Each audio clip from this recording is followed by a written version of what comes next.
to stand by me. Darling, darling, stand by me. Oh, stand by me. Oh, stand by me. Stand by me. Si le ciel que nous contemplons devait s'effondrer, si les montagnes s'écroulaient dans la mer, Je ne pleurerai pas, non. Je n'aurai pas une larme tant que tu resteras près de moi. Darling, darling, stand by me. Oh, stand by me. Oh, stand by me. Stand by me.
Touch the ground, I'm moving without a sound.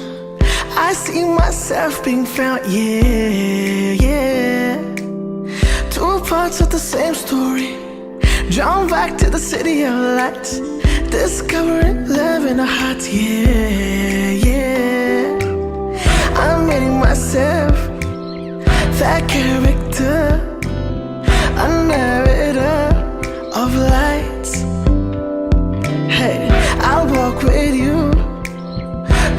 plots and falls. I love it, you, for a silent applause, yeah.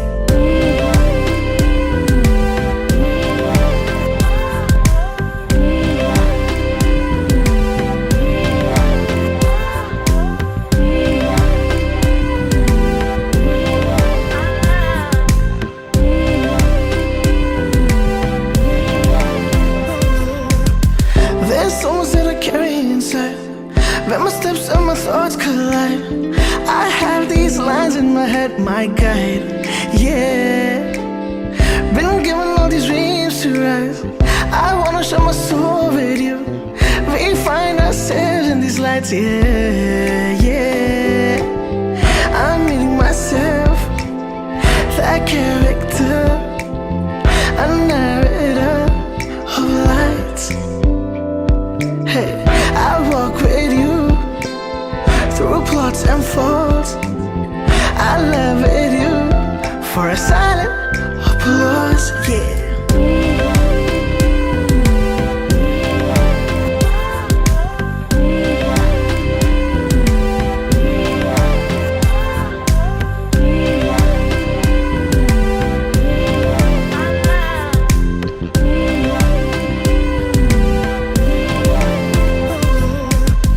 The curtain falls, our faces show for what they are. In these lights, I'll show myself in someone else. I love through you, through these lights. I'm in myself, that character, a narrator of lights. Hey, I walk with you through plots and faults. I love it, you, for a silent applause, yeah.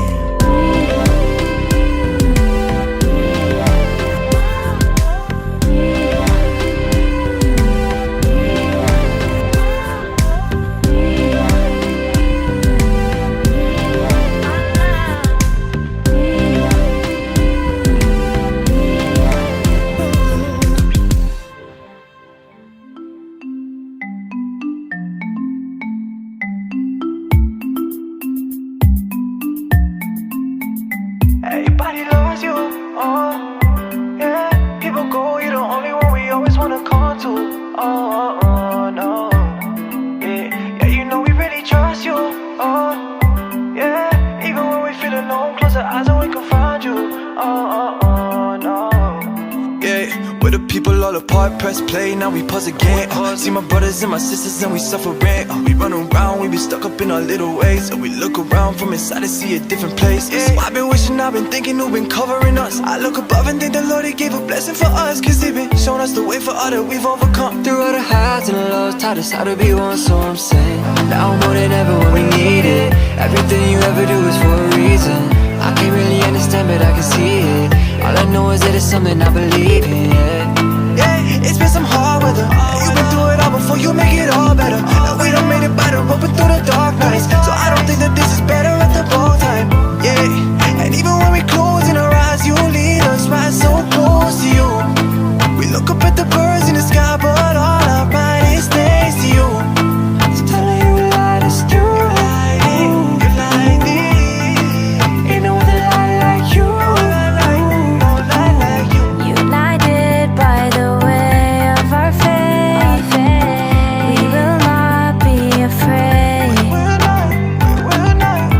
As we join together, you and me, everything is possible with unity. And if one's to fall, we'll lift them up. Restore the spirit with the heart of love. You and I, we stand forever, straight through adversity. Though we can't be together, just close your eyes and see you and me, the light that binds us to the Almighty. now more than ever when we need it. Everything you ever do is for a reason. I can't really understand, but I can see it. All I know is that it's something I believe in, Yeah, it's been some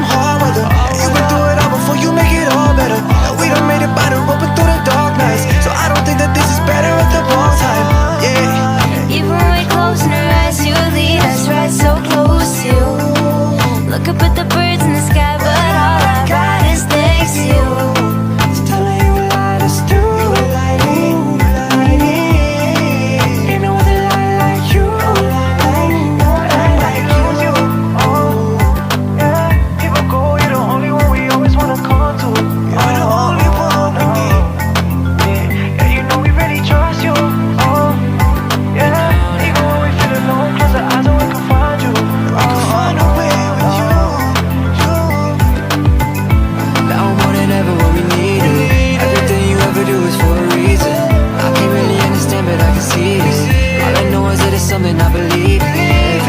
Yeah, it's been some hard weather. You've been through it all before you make it all better. And we done made it by the roping through the dark nights. So I don't think that this is better at the wrong time. Yeah, and even when we closing our eyes, you lead us right so close to you. We look up at the birds in the sky, but all our bodies stays to you. It's telling you light us through.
The danger in an age of mass media is that information also can be misused to manipulate the public. All around the world, authoritarian rulers increasingly use media to coerce the consent of the governed. Our hosts today, the International New York Times, recently published a remarkable description of this phenomenon under the headline, "The Velvet Glove." The power of a leader's reasoning or the truth of his arguments, the report suggests, are often less important than his command of media influence. What results can be the illusion of democracy, but not its substance. No, our technologies alone will not save us, but neither need they ruin us. It is not the power of our tools, but how we use them that will determine our future. یا علی مدد، خوش آمدید. خیر مقدم بسیار گرم نثار همه جماعت ما و اعضای خانواده‌های با پیشینه ادیان مختلف. همه شما با برنامه تأمل در شب‌های جمعه امشب خوش آمدید. نام من حسن داوودی است و افتخار دارم که برنامه امشب را میزبانی می‌کنم. امیدوارم همه‌تان خوب باشید و با نگرش مثبت زندگی را به سر برید. بله، اکنون زمان عجیب و غریبی است. من در مورد انتخابات آمریکا قطعا صحبت نمی کنم. هم مشاهد نابسامانی هایی در جهان هستیم. در هر صورت هر قدر که گاهی ترسناک هم باشد ما در کنار هم هستیم. در کامیونیتی خود و با مشغول شدن در نتفلیکس، برنامه های تلویزیون، پوشیدن ماسک و در نظر گرفتن فاصله اجتماعی زندگی را در دوران بیماری واگیر به این شکل سپری می کنیم. موضوع برنامه تأمل در شب‌های جمعه امشب ما پیشرفت تکنولوژی و تصور دوباره آینده است. رئیس کنسول ملی کانادا آقای امیرعلی قاسم لاکا در مورد حفظ رفاه و سلامت مالی در یک چنین دوران دشوار صحبت خواهند کرد. بعد از آن مصاحبه دکتر معز رجوانی رئیس فوکس کانادا و دکتر دفنی تارس رئیس دانشکده مدیریت تد راجرز در دانشگاه رایرسن را می‌بینیم. بحثی در مورد این موضوع که چه قدم‌هایی می‌توانیم برداریم تا چالش‌ها را به فرصت تبدیل کنیم و آینده کار را تشخیص دهیم. حتما نمی‌خواهید بحث‌های برنامه تأملی در شب‌های جمعه ما را با شرکت کنندگان از دست دهید. سلیمه ورسی و رامز ورجی. موضوع بحث این است که آیا تکنولوژی یک برکت است یا یک بار گران؟ خوب است که این برنامه را قبلا ضبط کرده ایم. حتما نمی‌خواهید آن را از دست دهید. و در آخر مانند همیشه از موسیقی عالی و هنرمندان جماعت ما لذت میبریم. حالا افتخار دارم که رئیس کنسول ملی کانادا امیرعلی قاسم لاکا را خوش آمدید میگویم. My dear brothers and sisters, یا علی مدد. خواهران و برادران عزیزم، یا علی مدد. من بسیار خوشحالم که امروز با جماعت صحبت می کنم. من می خواهم در ابتدا تبریکات خود را برای پیام و برکاتی که این هفته از مولانا حاضر امام دریافت کردیم به شما بیان کنم. بگذارید پیام را دوباره مرور کنیم. مولانا حاضر امام اظهار داشتند که چالش‌های ناشی از بیماری همگیر در سلامتی جماعت برای او هنوز نگران کننده است.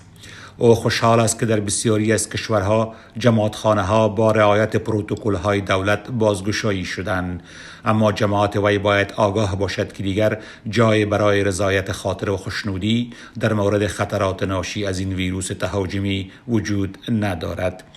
نیاز به استفاده از ماسک، رعایت فاصله فیزیکی و رعایت تمام پروتکل‌های بهداشتی همچنان مهم است و باید در مدت از زمان آینده نیز به عنوان بخشی از زندگی طبیعی مورد بررسی قرار گیرد. حاضر امام ادامه می‌دهد که بسیاری از کشورها شاهد احیای مجدد یا تهاجم این ویروس هستند که خواستار این است که مریدان وی با پیروی از دستورات بهداشت عمومی مسئولیت شخصی خود را برای محافظت از خود، خانواده و جوامع خود بپذیرند.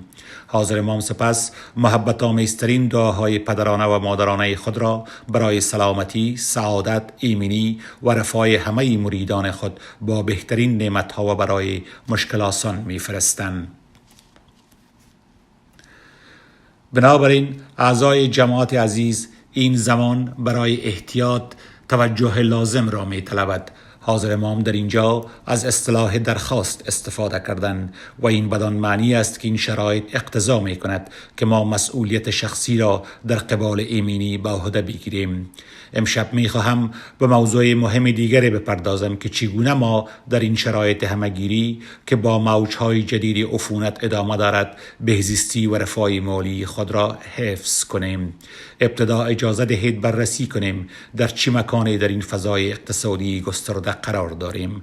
همانطوری که حاضر امام فرمودند کار در زمینه تولید واکسین به سرعت در حال پیشرفت است. ما همچنین می‌دانیم که جوامع در کنترل شیوع بیماری و مراقبت از بیماران آماده‌تر و بهتر می‌شوند. با این حال میزان خسارات ناشی از کووید همچنان در حال افزایش است و در نتیجه بهبود اقتصادی نابرابر و نامتوازن است. اکنون روشن شده است که بهبود اقتصادی گسترده به صورت ارگانیک اتفاق نمی‌افتد، بلکه تا زمان بروز این امر به پیشرفت در مدیریت شیوع بیماری و تطبیق واکسین بستگی دارد. بسیاری از مشاغل یا بودجه های محدود به کار خود ادامه خواهند داد. زمینه های را برای اتوماتیزه و کاهش هزینه پیدا می کنند و امور خود را با ظرفیت محدود انجام می دهند. برادران من، ما در چندین مورد درباره آینده کار صحبت کردیم. در مورد اقدامات جماعت برای اطمینان از ثبات طولانی مدت و چشمانداز رشد در شغل و کسب و کارشان پرداختیم. با استفاده از این دوره رکود و فرصت‌های جدید آموزش آنلاین برای اعتبار بهتر که امام عزیز ما با آن ما را تشویق کرده است، خطاب امروز من درباره آینده کار نیست، اما نیاز به اقدام با آن هرگز بیشتر نشده است و جماعت باید این موضوع را جدی بگیرند. آینده کار فرصت برای نشان دادن پویایی شخصی است، منطقی نیست که به آن پشت کرد یا تعدد و تعدیل را پذیرفت. امروز با توجه به رفاه مالی ما در جریان این همگیری من در مورد 3 موضوع بحث خواهم کرد: پسنداز کردن، سرمایه گذاری کردن و برنامه‌ریزی کردن برای آینده.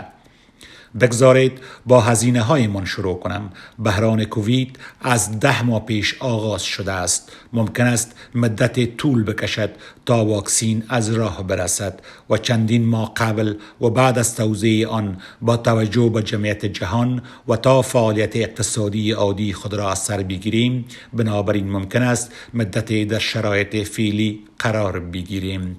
سوال این است که در صورت عدم بهبود سریع چگونه باید از نظر مالی خودمان را مدیریت کنیم؟ آیا جماعت مجبور است در حد توان خود محتاطانه زندگی کنند و بی دلیل خرج نکنند؟ افراد اطراف ما ممکن است خسته باشند یا به امید یک راه حل کوتاه مدت از اقدامات احتیاطی فاصله بگیرند، اما افق زمانی و دید ما باید دراز مدت و طولانی تر باشد. برای انجام این کار چندین مرحله را باید در نظر داشت: کنترل هزینه ها و مخارج اضافی، مدیریت نمودن پسنداز نقدی و در سطح بالای جلوگیری از هزینه های غیر ضروری. به عنوان خانواده برنامه‌ریزی کنید، یک پوشش و پسنداز برای ایستادگی در برابر از دست دادن شغل یا مشکل سلامتی داشته باشید. در صورت لزوم بودجه را با خانواده تهیه کنید تا از پس بحران برآیید. از کمک‌های مالی دولتی، مساعدت‌های مالی، کاهش پرداخت‌ها به شکل قرضه استفاده کنید. از برنامه‌های قرضه‌های اضطراری در صورت ضرورت بهره ببرید. به ترتیب قرضه‌های کنونی نگاه کنید. اگر فرصت برای کاهش هزینه سود با پس پرداخت وام‌های رهنی و دیگر وام‌ها وجود دارد استفاده کنید. حداقل آن را در نظر بگیرید. همه اینها نیاز به راهنمایی کسانی دارند که بتوانند از شما حمایت کنند. بگذارید به فرصت‌های سرمایه گذاری بپردازم. در دوره رکود اقتصادی ممکن است فرصت‌های برای سرمایه گذاری در مشاغل، سهام و املاک و جایداد وجود داشته باشد. برای بررسی شما موارد زیر را برجسته می کنم. سرمایه گذاری محتاطانه تنها زمان انجام شود که توانایی تحمل رکود را داشته باشد. مشاغل و بازارها بی ثبات هستند. فرصت‌هایی که امروز جذاب به نظر می رسند ممکن است فردا در برابر فشارهای اقتصادی خرد شوند و یا ادامه نداشته باشند. این بدان معنی است که دقت کافی مهم است. ریاضیات مربوط به سرمایه گذاری باید جوابگو باشد. از جمله حالات بدی که باید آزمایش و ترسیم شوند. اگر نمیدانید چگونه این نوع تحلیل را انجام دهید کمک بگیرید، اما هیچگاه با دید عاطفی سرمایه گذاری نکنید. خط به خط موشگافی کنید. چندین گروه سرمایه گذاری در جامعه وجود دارند که از نظر قصد صادق هستند، اما دارای گزاره هایی هستند که خطر و عدم اطمینان را به همراه دارند. در اینجا ما نمی توانیم فقط با آشنایی هدایت شویم. ما باید تحقیق مستقل انجام دهیم. از تخصص حامیان مالی تحقیق و سوابق لازم را داشته باشیم. برای تصمیم گیری عجله نکنیم. خواهان معرفی اشخاص حقوقی باشیم، حتی اگر این تضمین کنندگان کاملا شناخته شده باشند. سوال را بپرسید. اگر پیشنهاد با موانع مواجه گردید، آیا تضمین کنندگان در صورت مبهم بودن یا خوشبینی بیدلیل توانایی غرامت آنها را دارد؟ پس همینجاست که ارزیابی های خود را انجام دهید. در این دوره از کووید نسبت به تقلب و کلاهبرداری هوشیار باشید. کسانی هستند که شما را به سمت فرصت‌های ضعیف سرمایه گذاری سوق می‌دهند. به طور معمول شما نباید پول سرمایه گذاری را به یک شخص، بلکه همیشه باید به یک مؤسسه معتبر منتقل کنید یا به یک شرکت سرمایه گذاری بسپارید. اگر فرد اصرار دارد که شخصاً به وی یا شغل وی پول منتقل کنید، از وی بپرسید که چرا. بگذارید به برنامه ریزی آینده بپردازم. این موضوع است که ما به طور معمول در مورد آن بحث نمی کنیم، اما مهم است. دهها طول کشیده تا جماعت ما در کانادا ساکن شدند. خانه ها، مشاغل و زیرساخت ها را ساختند که این نقطه قوت امروز ماست. بدون برنامه ریزی کافی و اقدامات حمایتی ممکن خانواده ها، کودکان و جامعه خود را در معرض خطر از دست دادن قرار دهیم. اولین حوزه برنامه ریزی مربوط به انتقال ثروت است. افراد می توانند یک عمر برای فرزندان و نوه‌های خود کار کنند، اما بدون برنامه ریزی صحیح و دهها تلاش این می تواند در یک لحظه باعث از بین رفتن منابع و درگیری خانوادگی شود.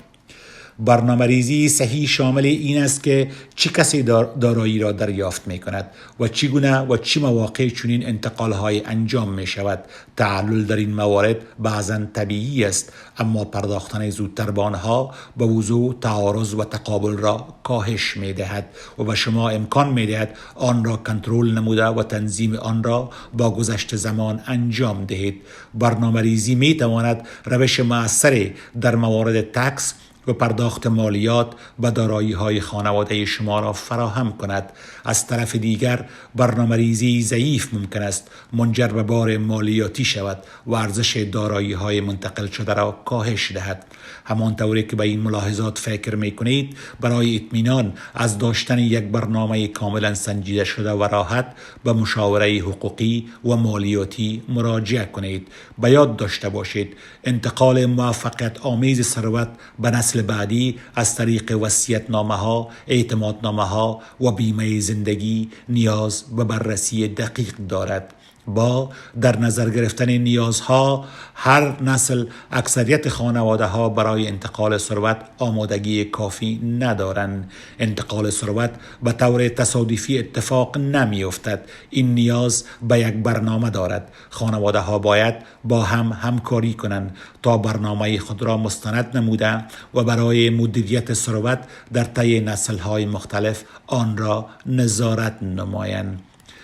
برنامه ریزی آینده جماعت همچنین شامل آمادگی در برابر بلایای طبیعی هستند. حاضر امام از این که زیر ساختهای فیزیکی ما می توانند در برابر اثرات بلایای طبیعی از جمله زلزله و سیل مقاومت کنند و بر اهمیت آماده سازی سریع خانواده های ما در صورت بروز یک فاجعه تأکید کرده است. مؤسسات جماعتی نمی توانند به اندازه کافی بر این موارد تأکید داشته باشند، ولی ما در هر صورت ممکن از آنها پشتیبانی خواهیم کرد. با این حال جماعت به طور انفرادی مسئول اطمینان از امنیت و محافظت از دارایی‌هایشان است. این در دست شماست. اگر در منطقه با ریسک بالا زندگی می کنید، باید به دنبال اطمینان از دارایی خود باشید. صاحبان خانه باید موارد پوشش بیمه زلزله، سیل و سایر بلایا را ارزیابی کنند. این امر برای سرمایه گذاران و املاک تجاری به همان اندازه تجارتشان مهم است. این همان چیز است که این بحران به ما آموخته است. ما می توانیم با خرید پوشش بیمه حوادث غیر مترقبه و انسانی برنامه ریزی کنیم. ما مجدداً به کسانی که در مناطق زلزله خیز و دارای خطر سیل مانند شهرهای بریتیش کلمبیا و شهرهای کنار رودخانه های اتاوا و سن لارنس زندگی می کنند یادآوری کنیم که لطفاً پوشش بیمه خود را برای زلزله و سیل بررسی کنید. در پایان می خواهم به شما بگویم که رفاه مالی زیربنای هر جنبه از زندگی مادی ماست. سواد مالی ما می تواند به ما کمک کند تا اهداف زندگی خود را از جمله پس‌اندازهای بازنشستگی، تحصیل، استفاده مسئولانه از بدهی و قرضه، اداره و مدیریت کسب و کار، وصیت‌نامه‌ها و برنامه‌ریزی املاک، انتقال ثروت و موارد از این را ردیف کنیم. مؤسسات جماعتی ما آموزش قابل توجه از طریق وبینارها یا کنفرانس‌های آنلاین، خدمات یک به یک و مشاوره با متخصصان خارجی در صورت لزوم را ارائه می‌دهند. از طریق این کنفرانس‌ها و سمینارها در طی همه‌گیری کووید ما ارتباطات جماعت را با برخی از بهترین کارشناسان اقتصادی کشور برقرار کرده ایم. از این برنامه‌ها استفاده کنید تا تفکر محتاطانه و رو به جلو امکان پذیر گردد. ما به کار با جماعت ادامه خواهیم داد تا اطمینان حاصل شود که هر خانواده آماده است و می تواند با اطمینان به آینده نگاه کند. ما اینجا برای شما هستیم. با تشکر از شما که با ما بودید. مراقب خودتان باشید و الله حافظ. رئیس صاحب، از صحبت‌های عالمانه شما صمیمانه سپاسگزاریم. و اکنون به بخش دیگر برنامه امشب ما که مصاحبه دکتر معیز رجوانی رئیس فوکس کانادا و دکتر دفنی تاریس رئیس دانشکده مدیریت تد راجرز در دانشگاه رایسن است میپردازیم. باید گفت که دکتر رجوانی از نظر حرفه‌ای یک کایروپراکتور است که برای سالهای متمادی در خدمت جماعت بوده است و همچنان در مقام معاون رئیس کنسول کانادا و موکی صاحب جماعتخانه مرکزی اسماعیلی سنتر تورنتو در هنگام جشن الماسی. او اکنون به عنوان رئیس فوکس کانادا است. دکتر دفنی هم اکنون رئیس دانشکده مدیریت تد راجرز است. او قبلا از سال 2010 تا 2016 رئیس دانشکده بازرگانی ادواردز در دانشگاه ساسکاتون بود او دانشکده ادواردز را تا سطح انجمن پیشرفت دانشکده‌های بازرگانی هدایت نمود. اعتبارنامه انجمن پیشرفت دانشگاه‌های بازرگانی به عنوان جامع‌ترین و معتبرترین سیستم‌های اعتباربخشی دانشگاهی محسوب می‌شود. قبل از رفتن به ساسکاتون در سال 2010 پروفسور تاریس استاد دانشکده بازرگانی هیسکین معاون رئیس تحقیق و مدیر پروگرام درجه دکترا در دانشگاه کلگری بود. این عزیزان در مورد اقداماتی که چالش‌ها را با فرصت‌ها تبدیل نماییم و آینده کار را تشخیص دهیم و بپذیریم صحبت خواهند کرد. Okay, thank you for the introductions and thank you for joining us, Daphne. It's wonderful to have you again on our Friday night reflection this time. And Daphne, I wanted to start off by just, our world has changed, our work has changed, our home has changed, our whole life has changed because of COVID. And you're in a unique position.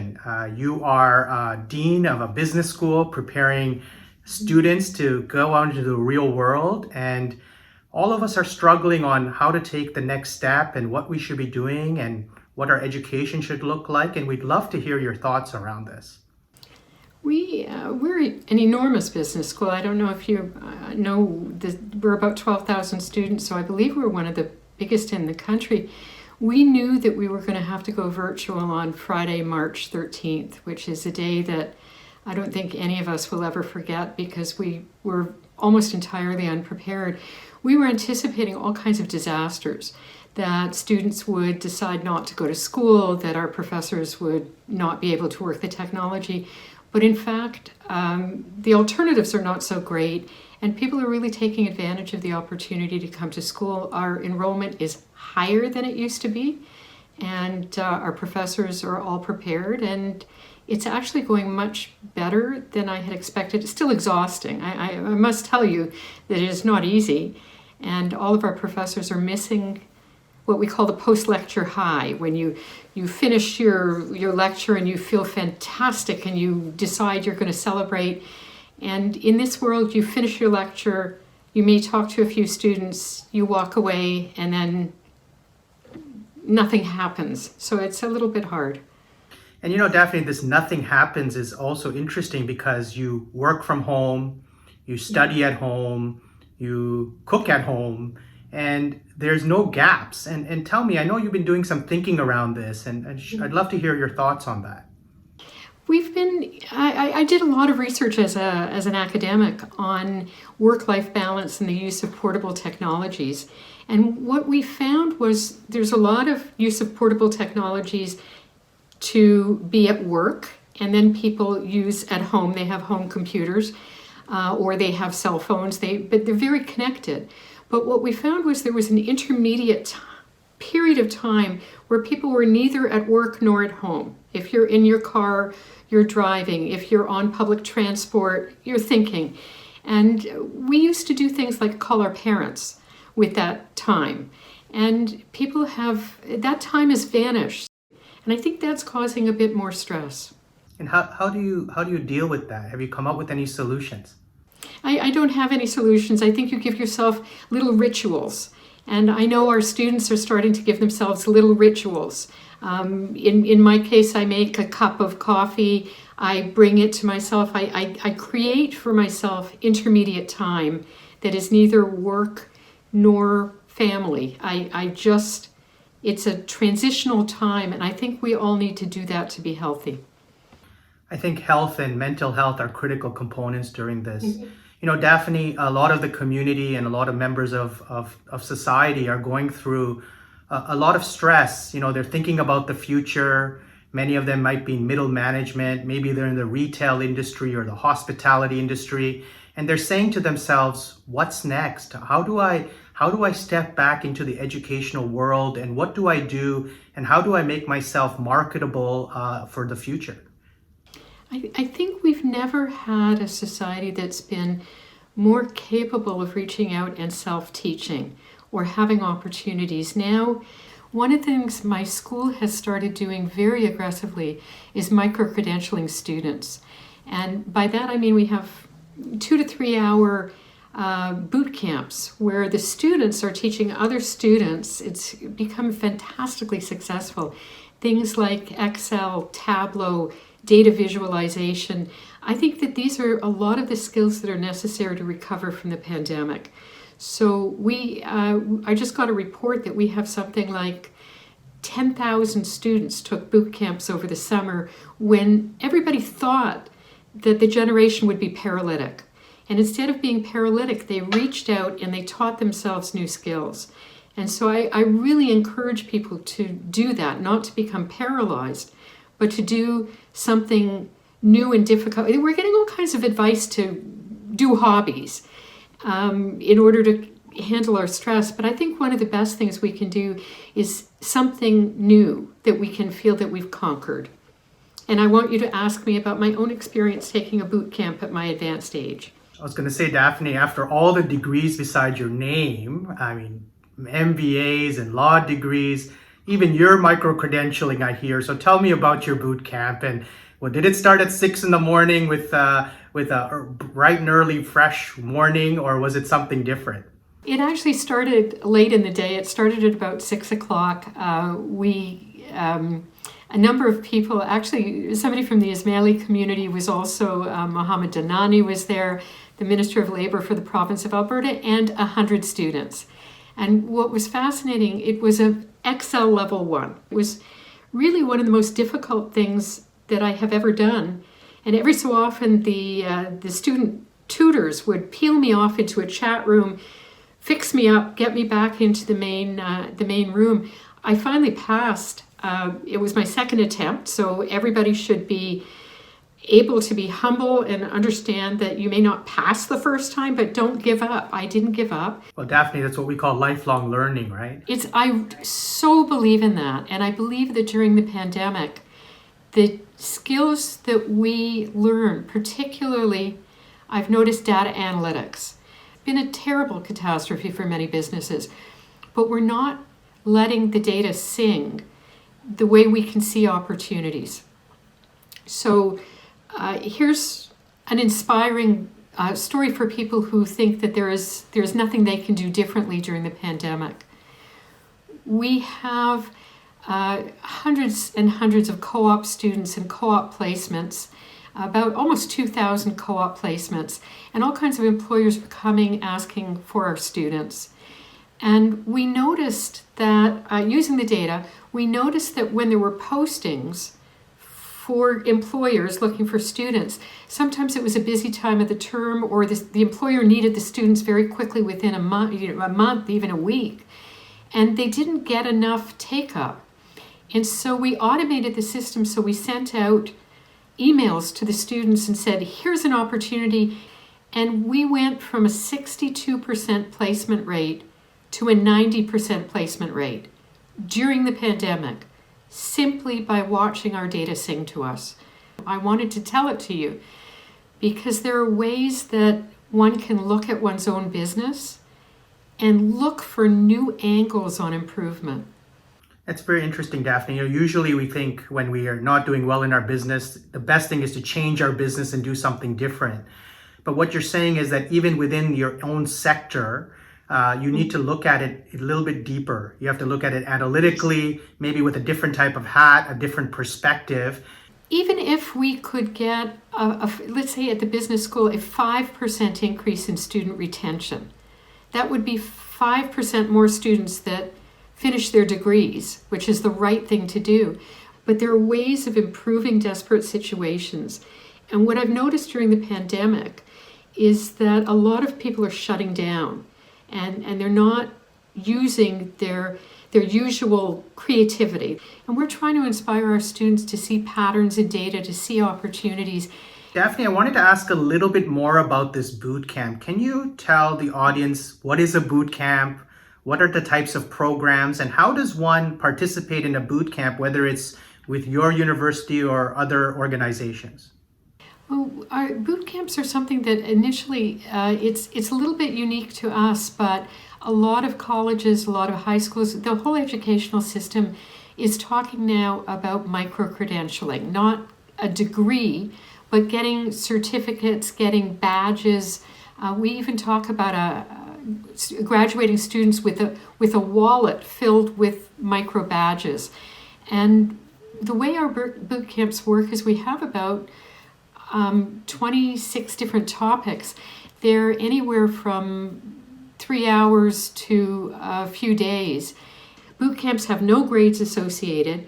They basically, you learn something, you show to the boot camp facilitators that you've completed, so you submit your work at the end. There's no grade, but at the Ted Rogers School we try to then, if we can, if it's at a certain level of proficiency, we give a badge on LinkedIn.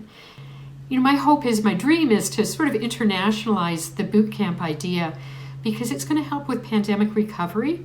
It's not a terribly stressful thing to do, but I think it's a very, very good way to learn skills and get up to date with new techniques. So it's almost like a no stress. You don't have to pass. There's no huge exam, and the joy of it is that it's taught by students. We've experimented with having the boot camps for adults, for employees of organizations. We trained people, about 300 people in the Ontario government. And we really are looking at one of the ways we can connect with our community, and I'm hoping with the Ismaili community, is by building the boot camp model and making it available. And Daphne, absolutely, we're looking forward to it. But we also have a lot of middle-aged individuals that are struggling, not sure how to get back in. And do you think the boot camp is for them as well? The origin of the boot camp was from, there's something at Ryerson called the Diversity Institute. And I'm going to give a shout out to a professor, Wendy Sukier, who actually, she was the one who started teaching new skills to immigrants, to people who are trying to re-enter the workforce, to women who had been out of the workforce for a while or were immigrants. And she really inspired us to take them and run with the model for our own students. So we know that this is a successful way of training. At the end of the day, at the end of a day, you have a new skill. And that makes you feel more confident and proud, and then you're ready to tackle the next new skill. So what we've done is we've made it very bite-sized. It's very achievable, and it's curiosity driven. Well, I liked your talk so much that I've decided to join a boot camp. I will welcome you to a boot camp.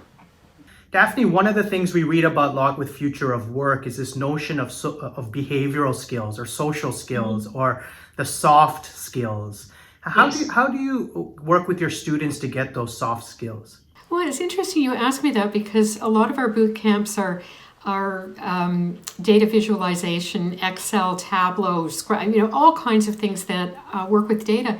But we have many boot camps on presentation skills, on persuasion. And one of the favorite things that I've actually seen one of our professors do is take students into the elevator and literally do the elevator talk. You have from the 9th floor to the 1st floor to impress me. So Daphne, your elevator talk to the community. 3 things that we should always be thinking about as we think of the future and the challenges of today. I would say to be kind to others. There's a lot of advice that people should be kind to themselves. When you reach out and you're kind to others, or you're outside your comfort zone, you learn a new skill, or you watch TED Talks, or you take a boot camp, or you do something like that, you get a sense of progress, momentum, and kindness. And I think right now we really need that sense of gracious kindness to each other. We started an MBA that one of the themes in our MBA is well-being. And we did that before COVID. But I think we really hit something important, because students they're saying they're taking mindfulness, they're learning how to calm down, they're learning how to get things done productively. And I think this is a really good time to revisit bad patterns and change them. That's wonderful. And we're fortunate as a community. We always talk about this balance between our lives and our spiritual lives. And we talk about community and giving to others. And these are things that are so part of who we are. And, we forget the value that brings. And so sharing what you just have is just reinforces some of the things that the community really espouses to. So thank you very much. Thank you very much. تشکر از کمک هر دوی شما عزیزان که ما را راهنمایی کردید که چگونه با استفاده از این زمان مهارت‌هایی یاد بگیریم تا برای جهان بعد از بیماری واگیر آمادگی بهتر داشته باشیم. و حالا بحث برنامه تأملی در شب‌های جمعه را با سلیمه ورجی الواعظه و کاندید دکترا در دانشگاه آلبرتا و رامز ورجی انجینیر نرم افزار در گوگل شروع می‌کنیم. آنها در این مورد بحث می‌کنند که آیا تکنولوژی یک برکت است یا یک بار گران. با اظهار خوشبینی افتخار داریم که رامز ویرجی را با خود داریم. او انجینر نرم افزار در گوگل است. در سن 13 سالگی شرکت وب دیزاین و نرم افزار خود را به نام بک تری ورد ایجاد کرد. بعدا او اولین قرص واکسن خوراکی را در جهان اختراع نمود. او به عنوان یکی از افراد زیر 20 سال برتر کانادا شناخته شده است. رهبر تیم جهانی تری دات داش و برنده مدال ملکه الیزابت و جشن الماسی. در گوگل او اکنون در تیم مراقبت های بهداشتی گوگل کلاود کار می کند و همچنان در بخش رایل های نرم افزاری برای داده های پزشکی و تحقیقات همکاری می کند. با پذیرفتن نقش مخالف در این بحث بسیار خوشحال هستیم که الواعظه سلیمه ورسی را با خود داریم. سلیمه یک روان درمانگر و یک مشاور رسمی کانادا در روانشناسی است. او همچنان کاندیدای دکترا و آموزگار برنامه مطالعات دینی در بخش اسلام و اسماعیلیسم معاصر در دانشگاه آلبرتا است. او با آنکه یک الواعظه است در نهادهای متنوع جماعتی در پست‌های زیادی کار نموده است. اخیراً به عنوان همایشگر مجمع علمی طریق برد ادمنتون منصوب شده است. نظر شخصی من در موضوع تکنولوژی یک رابطه عشق و نفرت است. در هنگام جلسات آنلاین که داشتم آنها میگویند که هر چیزی مهمی که میدانید بگویید و من میگویم که مهمترین چیزی را که میدانم میگویم و بعدا قطع میشود که ناراحت کننده است. اما خوشبختانه ما این پروگرام را قبل از ظهر ضبط کردیم که بسیار از نظر علمی مفید بود. هر گوینده سخنان مقدماتی خود را داشت و هر کدام زمانی برای رد کردن یکدیگر داشتند و شاید تعجب کنید که بدانید که من هیچگاه از دکمه قطع کردن استفاده نکردم.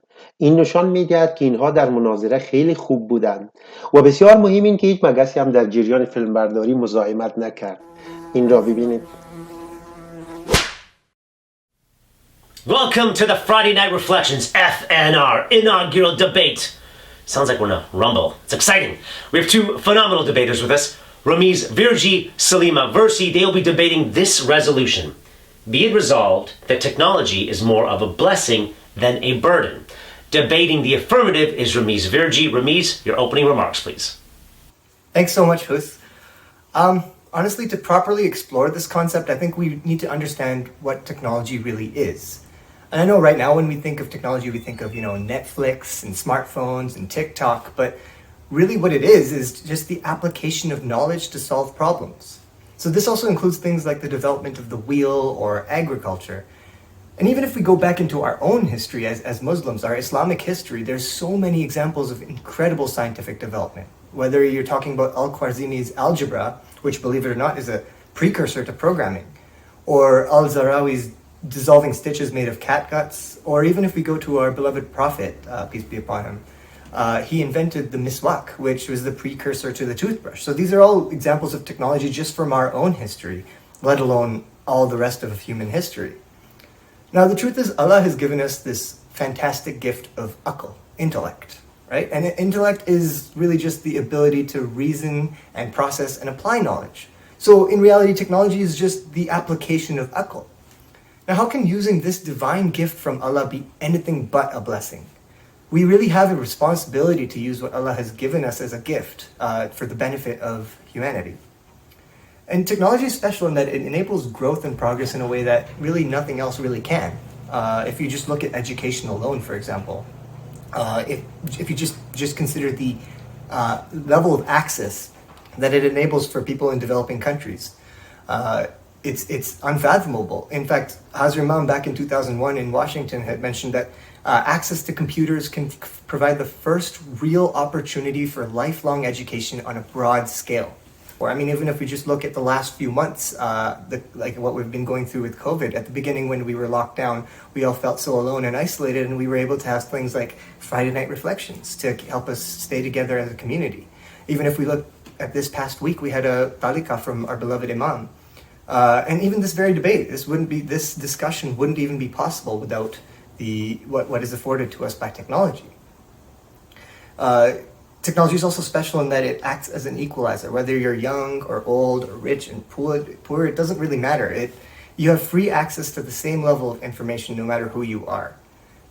This has also really helped with poverty alleviation, whether it be food technology or education, medicine. Just the access to all this that is enabled by technology is fundamental. And with the opportunities provided to us by technology in reaching these fundamental goals of human progress, I think you really can't consider technology as anything but a blessing.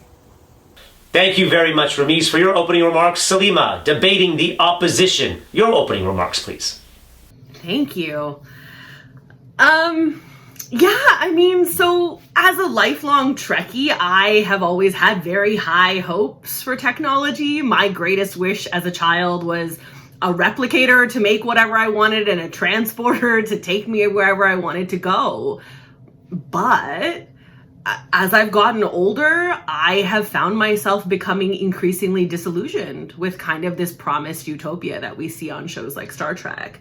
You know, Hazri Imam has pointed out in places like the Ogden Lecture that our advancement as a society depends not on our technological tools, but on how we use or abuse those tools.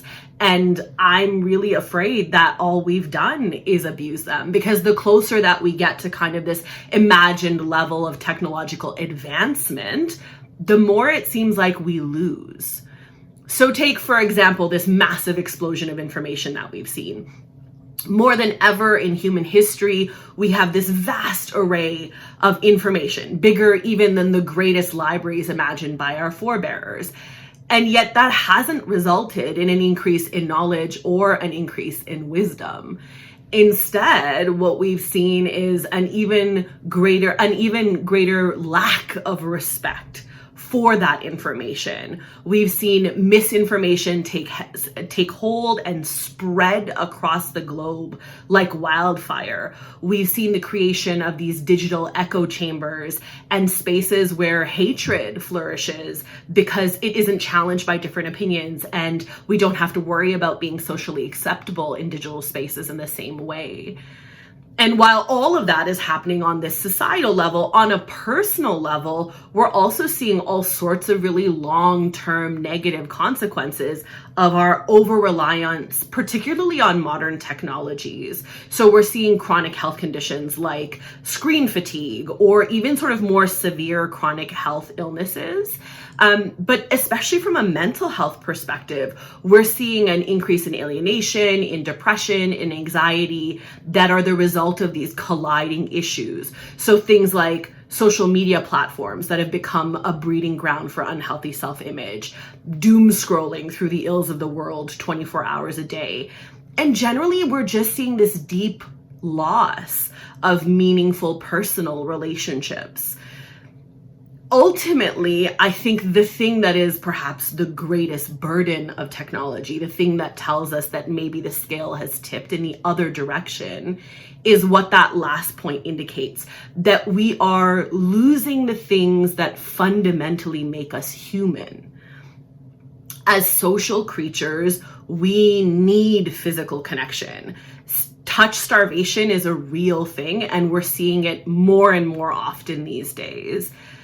But we also need other tangible in the world experiences. We need ritual to help us make sense of the world, sensory experiences that are grounded in touch and smell and community. We need to be able to break bread together, to gather in communion, to feed more than just our bodies. We need sacred space to remind us that we're more than just these bodies and just these minds, that our purpose is in fact a higher purpose.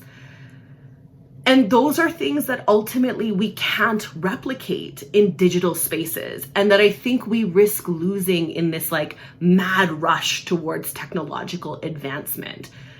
Just because everything can be done online doesn't mean that it should. And I think we really need to pause and consider what we're willing to sacrifice for increased efficiency and the profit of a small few. I think if we really want to live long and prosper, maybe what we need to do is unplug.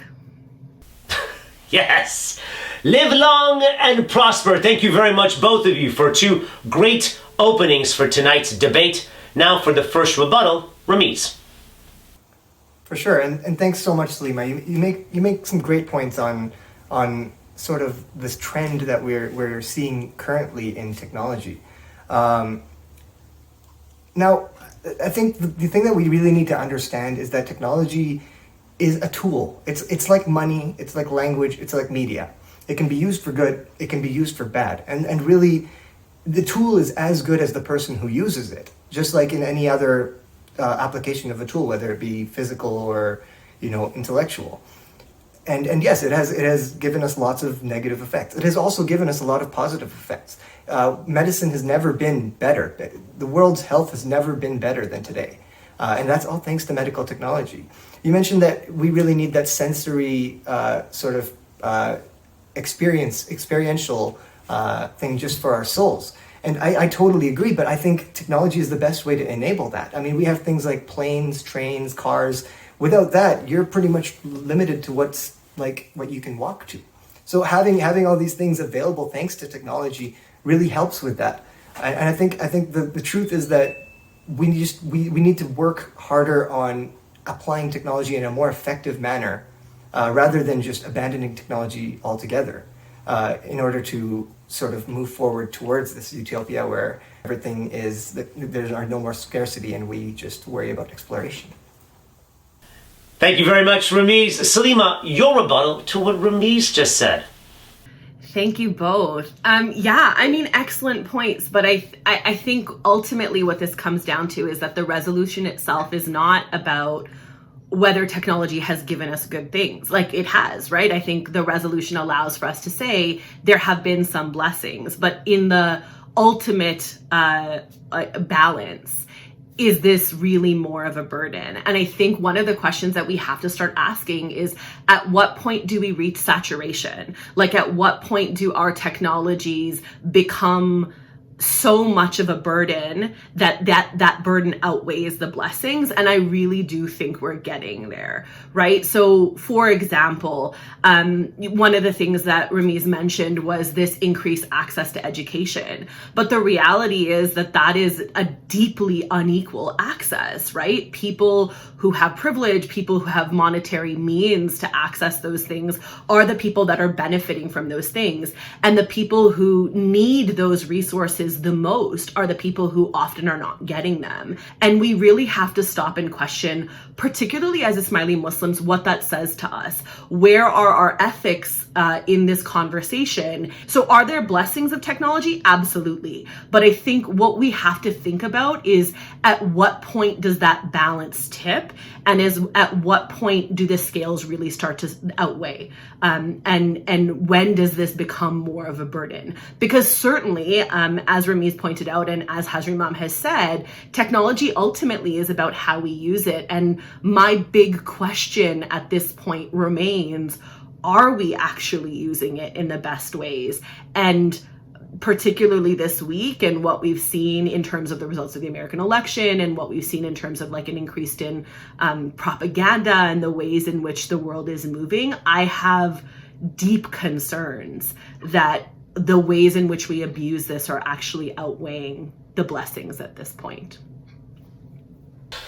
Thank you, Salima and Ramiz, both of you. Thank you very much for just bringing out some great points and really taking absolute views on this topic, whether or not technology is a burden. I know we asked you to do that. So let me ask the two of you, okay, straight up, debate's over. It's just the three of us and everybody else.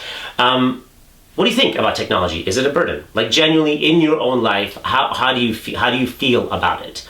Ramiz, what do you? I just open it up. I mean, but just what do you think? Yeah, honestly, like, Salima makes some excellent points, and it really echoes my personal belief that, like, right now we are in a very dangerous place. Misinformation is rampant. It's being used to control people. Things are not where they should be in terms of technology. That being said, I still think technology is the best solution to all of these things. Again, technology is just the application of knowledge. We have, like, knowledge is there whether we want it or not, whether we decide it's a good thing or a bad thing.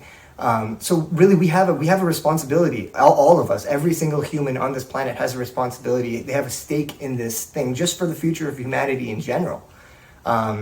So like Salima said, yeah, like we have a lot of work to do right now to bring these extremes and this inequity together, bring these two halves of reality together. It seems like, you know, people on one side of these things, like the one side of things, are living in a complete different reality than people on the other side of things. So I think it's a blessing. It's obviously a blessing and a burden, and what it is more of really depends on how we use it, what we do from here onwards. Yeah, it's interesting. Yeah, and I agree. How about you, Salima? What do you think?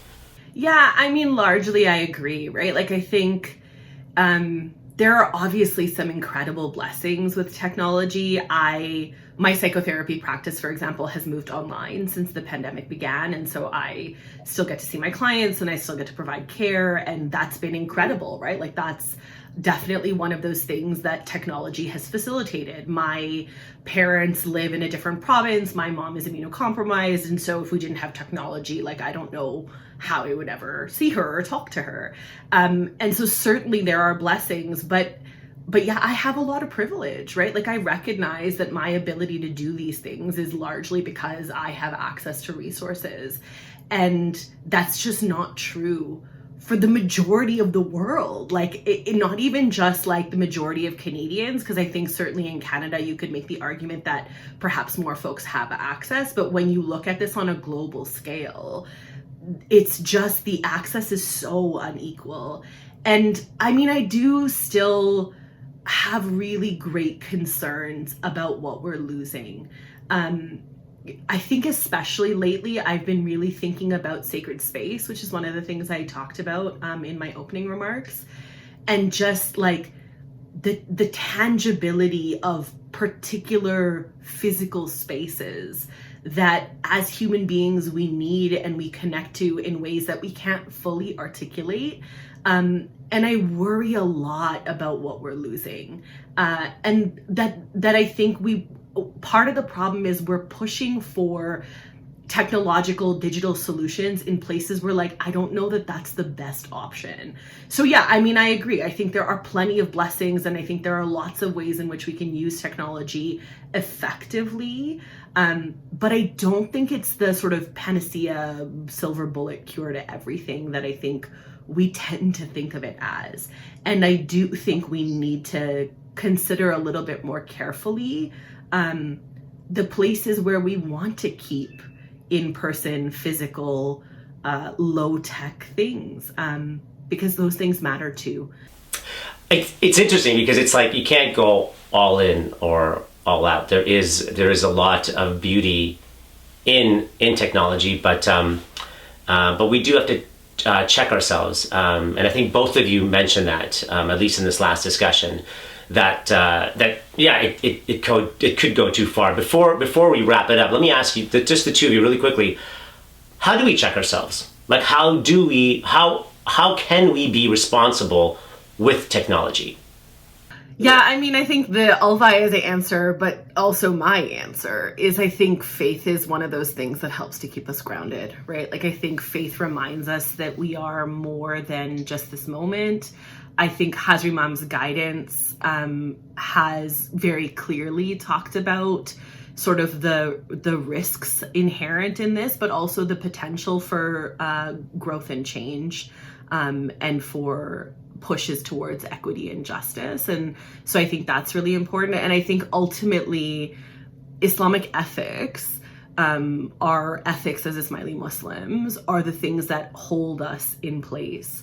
And I think when you apply that to how we think about technology, that's the guiding light in the long run, right? Like, the reminder that we are more than this, the reminder that we have to ensure that we're bringing everyone along with us, this idea that even in digital spaces, we should be interacting with people in in ways that are kind and generous and compassionate and empathetic. Like, those are all grounded in our ethics. And so I think for me, the thing that helps us remember what that balance looks like is ultimately our faith. I would say, that was the All-Wise answer. But from a non-All-Wise perspective, I would say it's the same thing. Faith is really, it's really the most important thing right now that we need to hold on to. And I don't just mean prayer and all. I mean, that's obviously a big part of it. But Hazrat reminds us about Allah's creation all the time. Now, I live in Calgary, so I go down to the mountains, or I'll go to like Fish Creek Park and just sort of stroll around in the trees, and it sort of grounds me and brings me back to the reality of what we live in. So I think that if we make sure on an individual level that we're, sort of balancing, keeping good balance between, social media is here and all, but let's focus on what we live in, the world we live in understand that we are just a piece of a giant puzzle, and just that humility that comes through, that humility that Hazrat Mom's always talking about, it's unparalleled. The power of it is unparalleled as well. Like it's the best thing that can keep technology in check in its unfettered growth. Those are great answers. Thank you very much. And I think you guys have, both of you have pulled out some excellent points for us to discuss even at home with our friends or family about technology. And, the way you wrapped it up, keep the faith. In terms of checking how we treat technology. So I really appreciate both of your time. Thank you very much. Be safe, and let's do this. Let's do another debate. You guys were amazing. Thank you so much. تشکر سلیمه، تشکر رامز. خیلی مطالب خوبی که باید بیاموزیم. حالا با من بگویید که آیا تکنولوژی یک برکت است یا یک بار گران؟ شما چه فکر میکنید؟ میخواهیم از شما بشنویم. با سایت iicanada.org/debate بروید و با من بگویید که شما در این مورد چه فکر میکنید. ما اکنون برنامه را با پایان میبریم، اما قبل از رفتن چند قطعه موسیقی از هنرمندان محبوب جماعت خود ما خواهیم داشت. تشکر از توجه همه شما. خیلی خوشحالم که در خدمت شما بودم. لطفاً از شنیدن قطعات موسیقی لذت ببرید. هر یکیتان به سلامت باشید تا جمعه آینده.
Bring me